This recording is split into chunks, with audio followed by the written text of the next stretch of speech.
تہجد فرض نمازوں کے بعد سب سے افضل نماز ہے، اور ناظرین یہ خاص دعاؤں کی قبولیت کا وقت ہے۔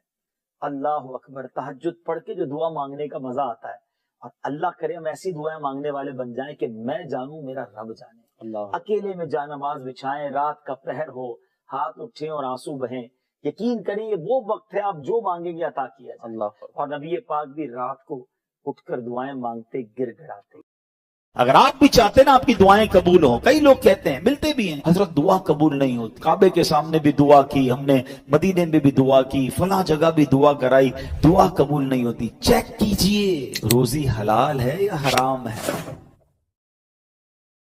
اللہ سے باتیں کیا کرو، یہ کمال ہے۔ یقین بتاؤں آپ کو، دنیا میں بڑے آدمی سے بات کرنے کا موقع نہیں ملتا، ٹائم پہلے لینا پڑتا ہے، اول تو ٹائم ہی نہیں ملتا، مل بھی جائے تو کسی سیکرٹری کے تھرو ٹائم ملتا ہے، وہ پہلے ہی بتا دیتا ہے صاحب بہت بیزی ہیں، 5 منٹ سے زیادہ بات نہیں کر سکتے۔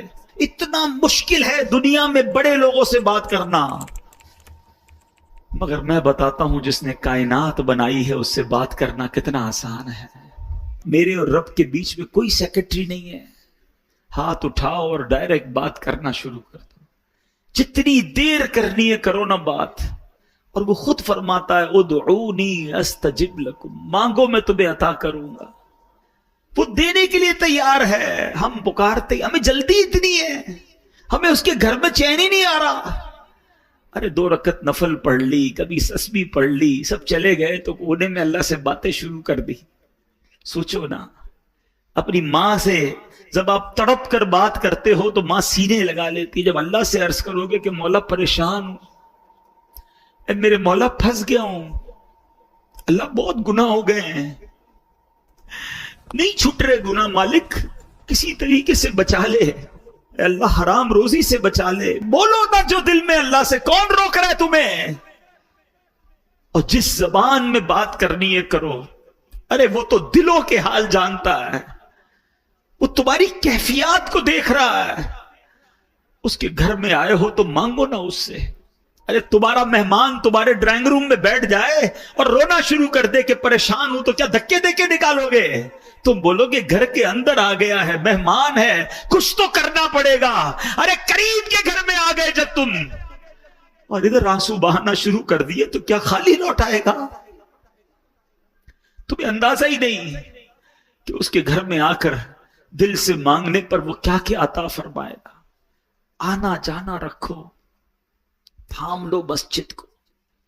علماء کہتے ہیں اگر کسی کے ایمان کو چیک کرنا ہے نا، اس کے ایمان کی اسٹرینتھ کو چیک کرنا ہے، تو یہ چیک کرو کہ وہ مسجد میں کتنا آتا جاتا ہے۔ مولا علی شیر خدا کرم اللہ تعالی وجہ الکریم کی شان بھی بڑے پیارے انداز میں سیکھنے کو ملے گی۔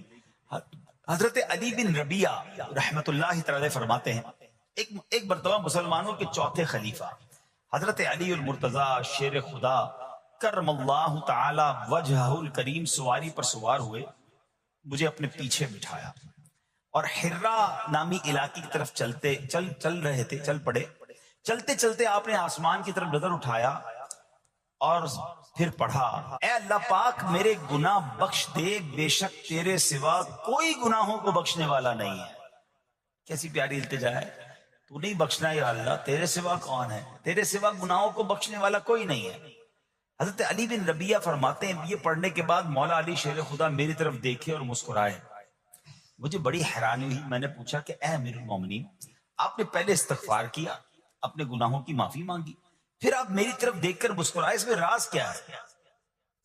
مولا علی شیر خدا کرم اللہ تعالی وجہ الکریم فرماتے ہیں کہ اپنے پرانا ایک واقعہ سنانے لگے، اپنی ماضی کی ایک یاد تازہ کرنے لگے۔ فرمانے لگے ایک مرتبہ پیارے آقا مکی مدنی مصطفیٰ صلی اللہ تعالی علیہ وسلم سواری پر تشریف فرما ہوئے اور مجھے اپنے پیچھے بیٹھنے کا شرف عطا فرمایا۔ مولا علی کو پیچھے بٹھایا نبی پاک نے اپنی سواری پر، اور ہم اسی جگہ یعنی حرہ کا جو علاقہ ہے اسی طرف آ رہے تھے، اور چلتے چلتے میرے آقا علیہ الصلوۃ والسلام نے آسمان کی طرف نگاہ اٹھائی اور فرمایا اللہم اغفر لی ذنوبی انہ لا یغفر الذنوب احد غیرک، اے اللہ میرے گناہ بخش دے، بے شک تیرے سوا کوئی گناہوں کا بخشنے والا نہیں ہے۔ پھر نبی پاک علیہ السلام میری طرف دیکھ کر مسکرائے، اے ربیہ میں نے بھی وہی سوال کیا جو آج تم نے سوال کیا تھا، علی بن ربیہ نے سوال کیا تھا نا کہ آپ مسکرائے کیوں؟ نبی پاک علیہ السلام سے مولا علی نے سوال کیا کہ حضور آپ نے پہلے استغفار کیا پھر آپ مسکرائے، تو نبی پاک علیہ السلام نے فرمایا اے علی، جب بندہ اللہ پاک سے گناہوں کی معافی مانگتا ہے اللہ پاک اس بندے سے خوش ہو کر مسکراتا ہے، بس اللہ پاک کے اسی مسکرانے کی وجہ سے میں مسکرایا ہوں۔ اچھا اس پر بات کرتے ہیں کہ استغفار کتنی کمال کی چیز ہے، اللہ کی کتنی پسند کی چیز ہے، مگر ذرا کمال تو دیکھیے مولا علی شیر خدا کا کہ آپ نے ایگزیکٹلی وہی پورا سینیریو کریٹ کیا، وہ پورا منظر آپ نے خود کریٹ کیا، بنایا کہ اسی طرح پیچھے سواری پر علی بن ربیہ کو بٹھایا، اسی وادی میں لے کر گئے، اسی وادی میں جا کر آسمان کی طرف نگاہ بھی کی اور وہی الفاظ دہرائے جو نبی پاک نے دہرائے۔ الفاظ دہرانے کے بعد حضرت علی بن ربیہ کو مولا علی دیکھ کر مسکرا بھی رہے ہیں، اور کمال دیکھیں علی بن ربیہ سوال بھی وہی کر رہے ہیں اور میرے شیر خدا جواب بھی وہی عطا فرما رہے ہیں۔ ہائے ہائے کیسا نبی پاک سے محبت کا انداز ہے، ایچ اینڈ ایوری اسٹیپ، ایک ایک قدم کو صحابہ فالو کیا کرتے، ہمارے اسلاف فالو کیا کرتے ہیں۔ مسکرایا بھی نبی پاک نے جس مقام پر جس انداز میں، وہ وہاں جا کر ویسے ہی مسکرا رہے ہیں، گویا یہ بتا رہے ہیں یہ نہ پوچھو میں کیا کر رہا ہوں، کسی کی ادا کو ادا کر رہا ہوں۔ ایک صحابہ کرام پتہ مقامات ڈھونڈا کرتے تھے کہ کہاں کہاں میرے آقا نے نمازیں ادا کی، کہاں قیام کیا، سفر میں کہاں پڑاؤ ڈالا، ہم بھی ایگزیکٹلی اسی طریقے سے سفر کریں، وہیں پڑاؤ ڈالیں، وہیں نوافل ادا کریں۔ اللہ اکبر۔ اور آج ہمیں پتا چل جائے کہ یہ سنت ہے تو جواب کیا ملتا ہے؟ بھائی سنت ہی ہے نا، فرض تو نہیں ہے۔ امام صاحب سے اور مولوی صاحب سے اور علماء سے لوگ آ کے یہی سوال کر رہے تھے، حضرت گناہ تو نہیں ملے گا، سنت ہی ہے نا، کوئی مسئلہ تو نہیں چھوڑ دیں۔ اللہ کے بندو سنت کو اتنا نارمل لے لیا، اب تو نیا طبقہ بن گیا، کہتے ہیں بھائی نماز میں فرض پڑھ لو، بڑی بات ہے، کیا پڑھنا سنت ہے کوئی ضروری نہیں ہوتی۔ کہاں سے آگے لوگ جو نبی پاک کی سنت سے ہمیں دور کرنے کی بات کرتے، عاشق رسول کے لیے اس سے بڑی کیا بات ہے کہ پتہ چل جائے یہ نبی پاک کی سنت ہے۔ میرے آقا فرماتے من احب سنتی فقط احبنی، جس نے میری سنت سے محبت کی وہ ایسا ہے جیسے اس نے مجھ سے محبت کی۔ اور آگے سنو، فرماتے ومن احبنی کان معی فی الجنہ، جس نے مجھ سے محبت کی وہ جنت میں میرے ساتھ ہوگا۔ ارے سنت پر عمل کرنا تو جنت میں جانے، اور وہ بھی نبی پاک کے ساتھ جانے والا راستہ ہے۔ لوگ کہتے سنت ضروری نہیں۔ اللہ سلامت رکھے میرے پیر و مرشد کو، اللہ سلامت رکھے دعوت اسلامی کو، قدم قدم پر سنتوں کی بات دعوت اسلامی والے کرتے ہیں۔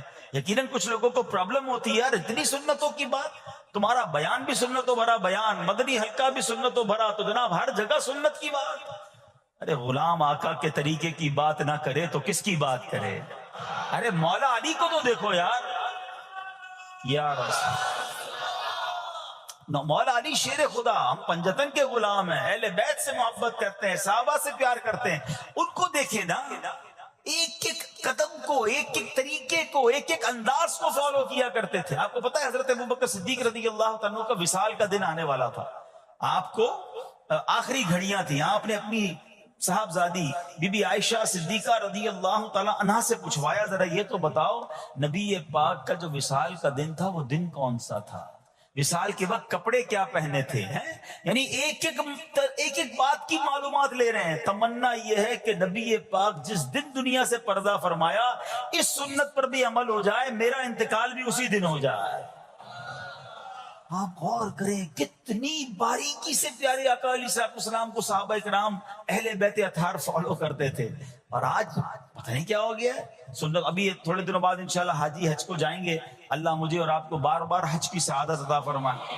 حج کے دنوں میں ایک ہی سوال ہوتا ہے، مینا کی راتیں سنتی ہے نا، نہ گزاریں تو حضرت کوئی دم تو نہیں ہو جائے گا۔ ارے تمہیں صرف دم کی فکر ہے، گئے کس لیے حج پہ؟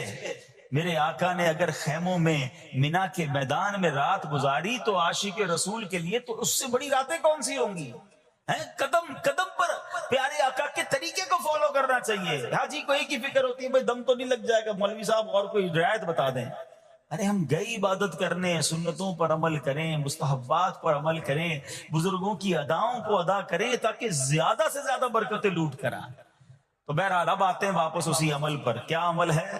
جس کو دیکھ کر رب بھی مسکراتا ہے۔ دوبارہ عرض کر دوں کہ اللہ کا مسکرانا وہ جسم اور جسمانیت سے پاک ہے، اس کی رحمت برستی ہے، اس کی رضا مل جاتی ہے۔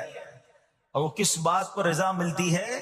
کہ جب بندہ اللہ سے معافی مانگتا ہے تو اللہ اس کے معافی مانگنے پر بہت راضی ہو جاتا ہے۔ سبحان اللہ، اللہ پاک ایسے بندے سے بہت خوش ہوتا ہے۔ کہ وجہ پتہ کیا ہے؟ وہ فرماتا ہے دیکھو میرا بندہ جانتا ہے کہ اس سے گناہ ہوا ہے، اور یہ بھی جانتا ہے کہ میرا مالک بخشنے والا ہے۔ اللہ کی رحمت سے مایوس نہیں ہونا ہے۔ گناہ ہو گیا اب فوراً توبہ کرنا، استغفار کریں۔ سبحان اللہ، اللہم اغفر لی، اللہم اغفر لی، یہ پڑھنے کی عادت بنائیں، ٹھیک ہے؟ اور اس کے معنی بھی ہمیں پتا ہونا چاہیے کہ یا اللہ مجھے بخش دے، یا اللہ مجھے بخش دے۔ اور سبحان اللہ، ہو سکے تو استغفار کے اور بھی الفاظ ہیں، استغفر اللہ، استغفر اللہ۔ ہمارے شجرہ قادریہ طاریہ میں سید الاستغفار لکھا ہے، وہ پڑھنے کی عادت بنائیں۔ کم از کم 100 بار تو دن میں استغفار کریں نا۔ اے کاش کہ ہم استغفار کرنے والے بن جائیں۔ اور آپ کو شاید پتہ نہیں ہے، استغفار جہاں گناہوں کی معافی ہے نا، وہاں یہ بہت سارے مسائل کے حل کی کنجی بھی ہے۔ آپ اگر پرابلم میں ہیں، روزی کے مسائل ہیں، اولاد نہیں ہو رہی ہے، یا کوئی بھی پرابلم ہے، واقعہ سنیے۔ حضرت امام حسن بصری رحمت اللہ تعالی بہت بڑے بزرگ ہیں، ایک شخص آیا، آ کر کہتا حضور بارش نہیں ہو رہی ہے، قحط کی پوزیشن آ گئی ہے، بارش نہیں ہو رہی، دعا فرمائیں، کوئی وظیفہ عطا فرمائیں۔ آپ نے فرمایا استغفار کرو۔ وہ چلا گیا۔ اچھا، ایک بزرگ بیٹھے تھے ان کے پاس، حضرت ربیع بن صبیح رحمت اللہ، وہ دیکھ رہے تھے۔ دوسرا بندہ آیا، کہتا حضور تنگ دستی ہے، کاروبار میں ڈاؤن ہے، رزق میں تنگی ہے۔ آپ نے فرمایا استغفار کرو۔ پھر تیسرا شخص آیا، کہتا حضور اولاد نہیں ہو رہی ہے، حصول اولاد کے لیے وظیفہ لینا ہے، فرمایا استغفار کرو۔ چوتھا بندہ آیا، وہ کہتا کہ حضور میرے باغ میں، فصلوں میں پیداوار کی کمی ہے، فرمایا استغفار کرو۔ حضرت ربیع بن صبیح کہتے ہیں حضور پہلا بندہ الگ پرابلم لے کر آیا، دوسرا الگ، تیسرا الگ، چوتھا الگ، چاروں کو ایک ہی دوائی، چاروں کو ایک ہی وظیفہ، استغفار استغفار۔ آئے ہائے، بڑوں کی بڑی باتیں ہیں۔ قرآن میں بھی پڑھتا ہوں، قرآن آپ بھی پڑھتے ہیں، مگر دیکھو اللہ والے کیسے پڑھتے ہیں۔ کیا خوبصورت جواب دیا آپ نے۔ آپ فرماتے ہیں سورہ نوح پارہ 29 آیت نمبر 10 سے 12 کی آپ نے تلاوت فرمائی۔ اب ذرا قرآن سنیے گا۔ بسم اللہ الرحمن الرحیم، استغفروا ربکم انہو کان غفارا یرسل السماء علیکم مدرارا ویمددکم باموال وبنین ویجعل لکم جنات ویجعل لکم انہارا۔ سبحان اللہ، ذرا سنیے گا، اپنے رب سے معافی مانگو۔ استغفروا ربکم انہو کان غفارا، بے شک وہ بڑا معاف کرنے والا ہے۔ اب دے گا عطا، کیا فرمائے گا؟ یرسل السماء علیکم مدرارا، وہ تم پر موسلا دھار بارش بھیجے گا۔ وَيُمْدِدْكُمْ بِأَمْوَالٍ وَبَنِينَ وَيَجْعَلْ لَكُمْ جَنَّاتٍ وَيَجْعَلْ لَكُمْ أَنْهَارًا، فرمایا اور مالوں اور بیٹوں سے تمہاری مدد فرمائے گا، اور تمہارے لیے باغات بنا دے گا، اور تمہارے لیے نہریں بنائے گا۔ باغات بھی بڑھ رہے ہیں، اولاد بھی عطا ہو رہی ہے، مال بھی بڑھ رہا ہے، بارش بھی ہو رہی ہے۔ کس چیز سے؟ استغفار سے۔ تو استغفار یہ آپ کے بہت سارے پرابلمز کا حل ہے، مسائل کا حل ہے۔ بس اپنی زبان استغفار سے تر رکھے۔ اچھا، پھر اس میں تھوڑی سی شرمندگی بھی ہو، ایسا نہیں کہ استغفار بھی ہو رہا ہے اور دماغ کہیں اور ہے، مسکرا بھی رہے ہیں، ہنس بھی رہے ہیں، اور استغفر اللہ، کسی سے معافی مانگتے ہوئے ہنستا ہے کیا بندہ؟ استغفر اللہ ربی من کل ذنب واتوب الیہ، یا اللہ میں اپنے سارے گناہوں سے تجھ سے معافی مانگ رہا ہوں۔ بہت سارے استغفار کے سیکھ ہیں، استغفر اللہ العظیم من کل ذنب عظیم، اے اللہ میں تجھ سے استغفار کرتا ہوں، وہ رب جو بہت عظیم ہے، اپنے سارے بڑے گناہوں سے میں استغفار کرتا ہوں۔ الگ الگ سیغوں سے اللہ کی بارگاہ میں استغفار کریں۔ ہو سکے تو کبھی گناہ یاد آئیں تو آنسو بھی بہ رہے ہوں، مگر یہ استغفار اللہ کو بڑا پسند ہے، معافی رب کو بہت پسند ہے۔ ابو اللیث سمرقندی رحمت اللہ تعالی لکھتے ہیں، پچھلی قوموں میں ایک شخص تھا، اس نے بہت گناہ کیے تھے، ایک بار اس نے اپنی پچھلی زندگی کے بارے میں سوچا، گناہوں کے بارے میں غور و فکر کیا تو اسے شرمندگی ہوئی. اس نے نادم و شرمندہ ہو کر 3 مرتبہ کہا اللہم غفرانک، اللہم غفرانک، اللہم غفرانک. اے اللہ تیری بخشش، اے اللہ تیری بخشش، اے اللہ پاک تیری بخشش. اسی لمحے اس کو موت آ گئی اور اللہ پاک نے اس کی بخشش فرما دی. آئیے ہم بھی پڑھ لیتے اللہم غفرانک، اللہم غفرانک، اللہم غفرانک. استغفار کرنا، توبہ کرنا، گناہ یاد کر کے شرمندہ ہونا، یہ اللہ کو کتنا پسند ہے. ایک سبحان اللہ، اس کے بارے میں چند برکتیں آپ کو بیان کرتا ہوں.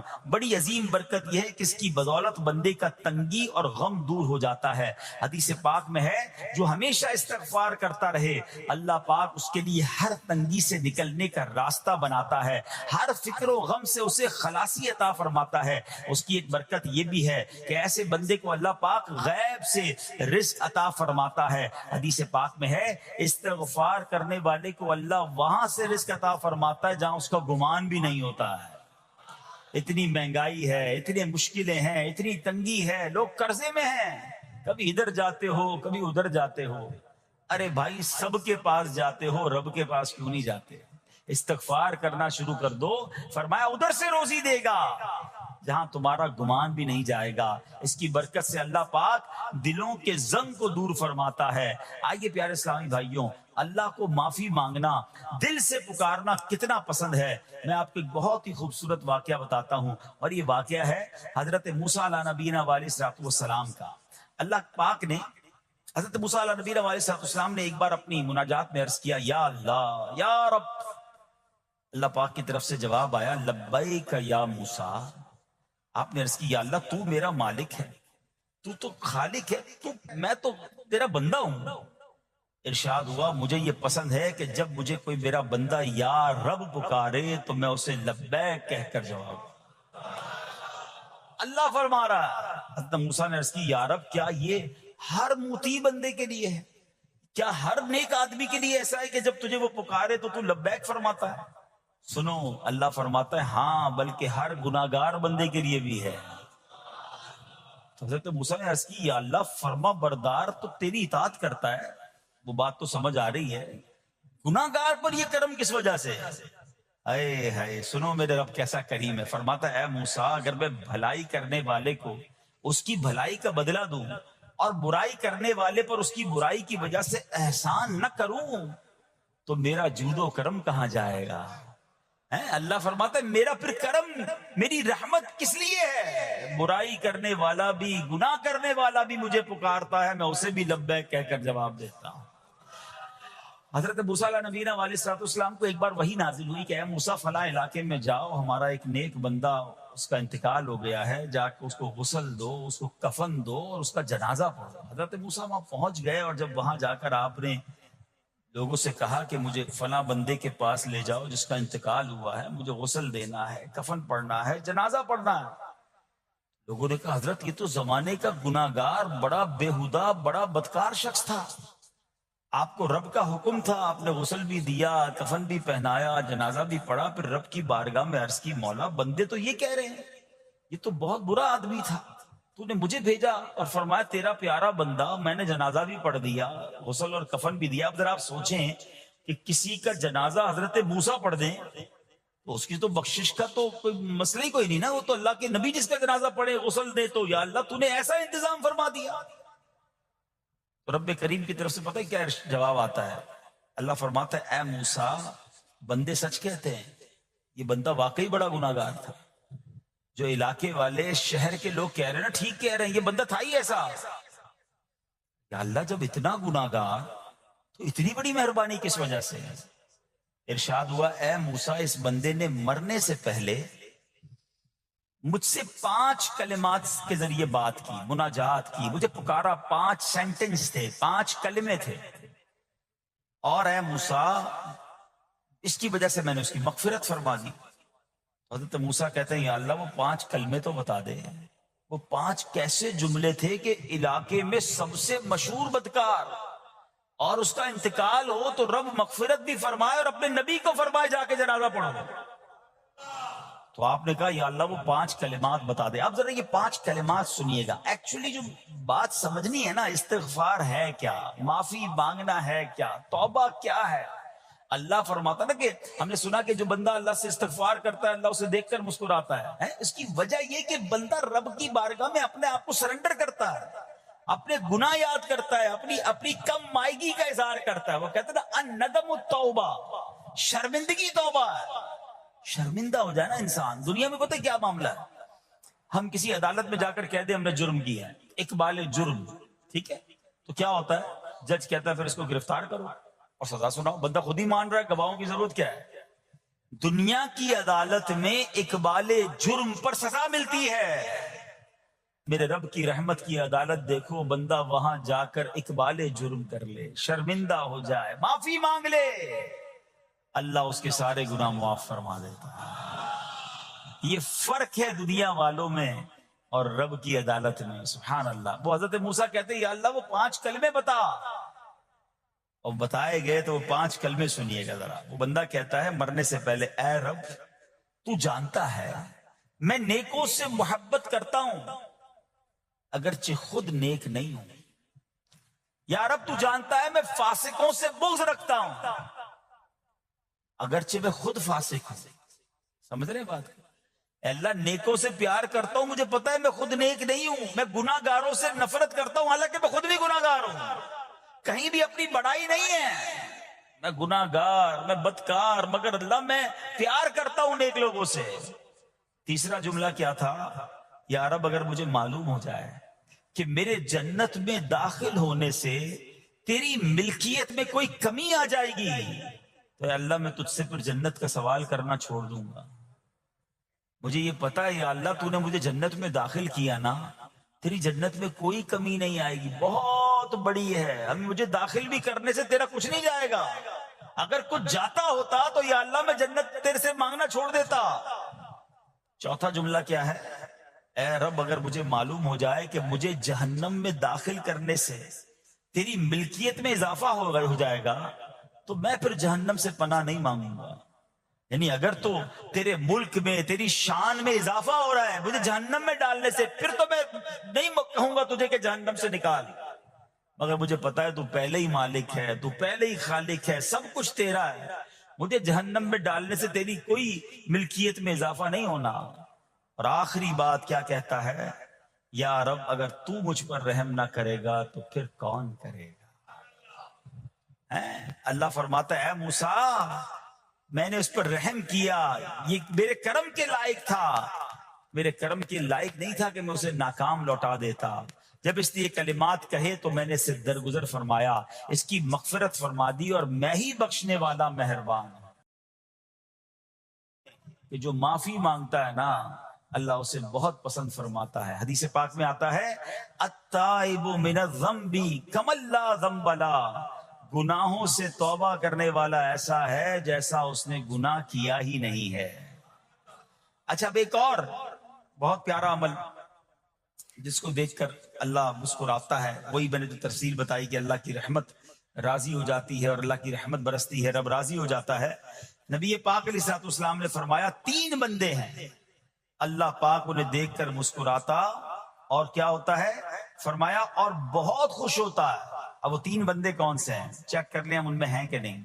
فرمایا نمبر 1 وہ بندہ جو رات کو اٹھے، بستر چھوڑے، اچھی طرح وضو کرے، پھر نماز پڑھنے کھڑا ہو جائے، اسے دیکھ کر اللہ پاک فرشتوں سے فرماتا ہے اے فرشتوں بتاؤ میرے بندے کو نیکی پر کس نے اکسایا ہے. فرشتے عرض کرتے ہیں مولا تو بہتر جانتا ہے. اللہ پاک فرماتا ہے ہاں میں جانتا ہوں مگر تم مجھے بتاؤ. فرشتے عرض کرتے ہیں اے مالک کریم تو نے اسے ایک چیز یعنی جہنم کا خوف دیا ہے، یہ اس سے ڈرتا ہے. اے اللہ تو نے ان کو ایک چیز جنت کی امید دلائی ہے، یہ اس کی امید رکھتا ہے. اے اللہ یہی خوف اور امید ہے جس نے اسے رات کی نیند قربان کر کے تیرے حضور کھڑے ہونے پر ابھارا ہے. اب اللہ پاک فرماتا ہے اے فرشتوں گواہ ہو جاؤ, یہ جس چیز سے ڈرتا ہے یعنی جہنم سے ڈرتا ہے, میں نے اپنے اس بندے کو اس سے امن بخشا, اور جس کی امید رکھتا ہے یعنی جنت کی, میں نے جنت اس پر واجب کر دی. رات اٹھ کر جب دنیا سوئی ہو, بندہ اٹھ کر تہجد کی نماز ادا کرے, اللہ کی بارگاہ میں آنسو بہائے, اللہ فرشتوں کے سامنے گویا فخر فرماتا. دوسرے نمبر پر سنو, فرما دوسرا وہ شخص جو حق و باطل کی لڑائی میں شریک ہوا, ثابت قدم رہا, یہاں تک کہ شہید ہو گیا, یا اللہ پاک نے اسے فتح عطا فرمائی, اللہ اس بندے کو دیکھ کر بھی مسکراتا ہے. جہاد کرنے والے مجاہدین یا تو شہید ہو جائیں یا غازی ہو کر لوٹے اللہ کی رضا کے لیے, اللہ کی رحمت ان پر بھی چھما چھم برستی ہے. اور تیسرے نمبر پر فرمایا تیسرا وہ بندہ جو رات کو سفر کرتا ہے, یہاں تک کہ رات کے آخری حصے میں جب کہیں ٹھہرتا ہے تو اس کے ساتھ والے سو جاتے ہیں, مگر وہ کھڑا ہو کر نماز پڑھنے لگتا ہے, اس بندے کو دیکھ کر بھی اللہ پاک مسکراتا ہے. اجتماعی عبادت کے بڑے فائدے ہیں. اجتماع میں آنا, محفل میں آنا, دعا میں شرکت کرنا بہت اچھی بات ہے, مگر اپنی عادت ایسے بھی بنائیں کہ کچھ عبادتیں ایسی کریں کہ میں جانوں اور رب جانے.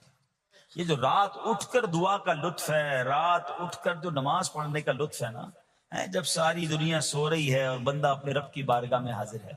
علماء کہتے ہیں دن کے نوافل کے مقابلے میں رات کے نوافل افضل ہیں, کیونکہ رات سکون ہوتا ہے, رات رکت قلبی ملتی ہے, سبحان اللہ, رحمت الہی چھما چھم برستی ہے. ہمیں کیا کرنا ہے کہ رات تہجد کی نماز کی عادت ڈالے. رمضان میں بن گئی تھی نا, سحری کے لیے اٹھتے تھے تو لوگ تہجد پڑھتے تھے. اللہ کرے کہ یہ عادت بن جائے. کبھی کبھی, اگر ہر روز نہیں ہو سکتا کم از کم کبھی کبھی کریں. اچھا اگر ایسی کوئی عبادت ہو بھی جائے نا تو پھر سب کو بتائیں نا کہ رات اٹھا تھا تو جناب دعائیں بھی کی تو آنسو بھی بہائے. نہیں, کبھی کبھی ایسا کیا کرو کہ میں جانوں اور رب جانے, اللہ سے باتیں کیا کرو. میں آپ کو صحیح بتاؤں, آپ مجھے ایک بات بتائیں, یہ تو آپ نے سن بھی لیا کہ اللہ کی رحمت کس قدر برستی ہے اس پر. زندگی میں بھی جب کبھی ہم پریشان ہوں اور رات نیند نہ آئے, کبھی کبھی ایسا ہوتا ہے پریشانی میں نیند نہیں آتی, کروٹیں بدل رہا ہوتا ہے انسان, اور اس کروٹ بدلتے بدلتے میں آپ کی جب والدہ حیات ہوگی یا ماشاءاللہ جن کے پاس ماں موجود ہے, ماں جیسی ہستی کہاں ملتی ہے پھر. ایک بار اور سن لو, دنیا کی بہت ساری چیزیں میرے اور آپ کے پاس ہیں جو ریپلیسیبل ہے, جو بدلی جا سکتی ہیں. موبائل فون لیتے ہیں, بڑی خوشی سے لیتے ہیں, مگر نیا ماڈل آتا ہے تو لوگ بدل لیتے ہیں. سواری لیتے ہیں, بڑی خوشی ہوتی ہے, مگر جب نئی سواری آتی ہے تو ریپلیس بدل دیتے ہیں. ماڈل نیا آ گیا بھائی, اب وہ پرانی لگتی ہے. مگر یاد رکھو, ماں باپ چلے جائیں نا, اس کے بعد ماں باپ دوبارہ نہیں ملتے. ان کا کوئی نیا ورژن یا نیا ماڈل نہیں ہے. تو ان کی قدر کر لو, ان کی دعائیں لے لو. تو بہرحال آپ کبھی کبھی تکلیف میں ایسا ہوا ہو کہ رات کو نیند نہ آئی ہو, بے قرار ہو کر ماں کے پاس گیا, آنکھوں میں آنسو لے کر کہ ماں میں پریشان ہوں, بیمار ہوں, یا قرضے میں ہوں, یا فلاں پرابلم ہے. ماں نے کیا کیا تھا, کروٹ بدل کر سو گئی تھی کہ بیٹا تو جان تیرا کام جانے, یا ماں خود بھی بیدار ہو گئی, سینے لگایا اور دعا کرنا شروع کر دی. بھائی ہم روئے تو ماں بھی روئی. یہ ہے نا ماں. میری تکلیف, ایسا لگتا ہے کہ مجھے کبھی کبھی یہ فیصلہ کرنا مشکل ہوتا تھا کہ تکلیف مجھے زیادہ ہوتی ہے میری تکلیف میں, میری والدہ کو زیادہ ہوتی ہے. بیمار میں ہوں, تکلیف اسے, یہ رشتہ کہاں ملتا ہے. مگر مجھے ایک بات بتاؤ, جب میری تکلیف پر رات نیند چھوڑ کر, بستر چھوڑ کر میں ماں کے پاس گیا, ماں نے سینے لگایا, تو اگر میں اپنا بستر چھوڑ کر آنکھوں میں آنسو لیے میری ماں سے مجھے کہیں زیادہ پیار کرنے والے رب کی بارگاہ میں چلا گیا, تو اس کی رحمت کیا مجھے مایوس کر دے گی. میری ماں کے دل میں جو ممتا ہے نا, وہ بھی میرے رب نے ڈالی ہے. تو رب کی رحمت کتنی ہوگی. تو کبھی کبھی اللہ کی بارگاہ میں رات کے اس پہر حاضر ہوا کرو. جو پرابلم ہے آپ کی, جو مشکل ہے آپ کی, آپ یقین کریں, آپ اللہ کی بارگاہ میں تہجد کے وقت رات کے آخری پہر آنسو بہائیں, دعائیں کریں, نوافل پڑھیں, پھر دیکھیں آپ کے دل کو تسلی کیسے ہوتی ہے. آپ کا ایمان تازہ ہو جائے گا, اور آپ نے دیکھا کہ ایسے وقت عبادت کرنے والوں سے رب کتنا راضی ہوتا ہے. اللہ کرے یہ بات ہمیں سمجھ آ جائے. اسی طرح عظیم صحابی حضرت عبداللہ ابن مسعود رضی اللہ تعالیٰ سے روایت ہے، پیارے آقا مکی مدنی مصطفیٰ صلی اللہ تعالیٰ علیہ وسلم نے فرمایا، ایک بندہ رات کو اٹھتا ہے، اچھی طرح وضو کرتا ہے، پھر اللہ پاک کی حمد کرتا ہے، اس کی بزرگی بولتا ہے، اپنے نبی علیہ الصلوۃ والسلام پر درود پڑھتا ہے، قرآن کھول کر پڑھنا شروع کر دیتا ہے. یہ وہ بندہ ہے جسے دیکھ کر اللہ پاک مسکراتا ہے اور فرماتا ہے، دیکھو میرا بندہ عبادت کر رہا ہے جبکہ اسے میرے سوا کوئی نہیں دیکھ رہا ہے. اللہ، یہ کاش ہمیں عادت مل جائے کہ ہم اکیلے میں عبادت کریں، انفرادی عبادت کریں، میں جانوں میرا رب جانے. کبھی تلاوت کریں، کبھی درود پڑھیں، کبھی دعائیں کریں، کبھی آنسو بہائیں. سبحان اللہ، اس کا مزہ ہی اور ہے. ہاں، کبھی ایسا ہونا چاہیے. ہم محفل میں عشق رسول کے عالم میں رو بھی پڑھتے ہیں، مدینے کی یاد ہو، نعت شروع ہو تو ہماری آنکھوں میں آنسو آ جاتے، یہ بھی اچھی بات ہے.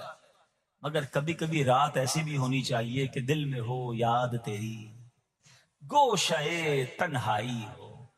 دل میں ہو یاد تیری، گوشے تنہائی ہو، پھر تو